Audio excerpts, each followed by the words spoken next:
Сәлем достар. Кеше қызым келіп маған шуба алып бер дейді. Бірақ менің оған ақшам жоқ. Сосын ол маған келеді де, екі бүйрегі бар адам қалай ақшам жоқ деп айтуға алмайды. Деген соң, қарапайым экономика бағдарламасының бүгінгі санын кредит туралы айтуға шешім қабылдадым. Сонымен бүгінгі тақырыбымыз кредит туралы болмақ. Кредит дегеніміз не, және оны кім ала алады, және кімге ол берілмейді. Осы туралы бүгін біз кеңінен тарқатып сөйлейтін боламыз. Алдымен Википедияның кредит туралы не айтатынын біліп алайық.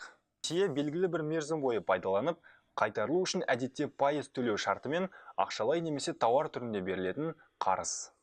Алдымен кредиттің кімге берілмейтіндігі туралы біліп алайық. Сізден кредит алуға болады ма? Болады. Сіздің жасыңыз 21-ге толған ба? Жоқ, 18-демін. Онда 3 жылдан кейін келіңіз.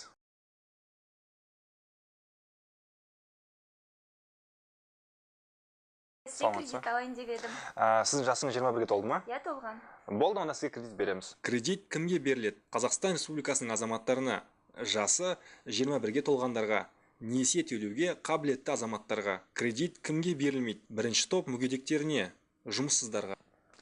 Қазақстанда несие берудің екі түрі бар. Біріншісі ол ұлттық банк беретін несие болса, екіншісі ол екінші деңгейлі банктердің беретін несиесі.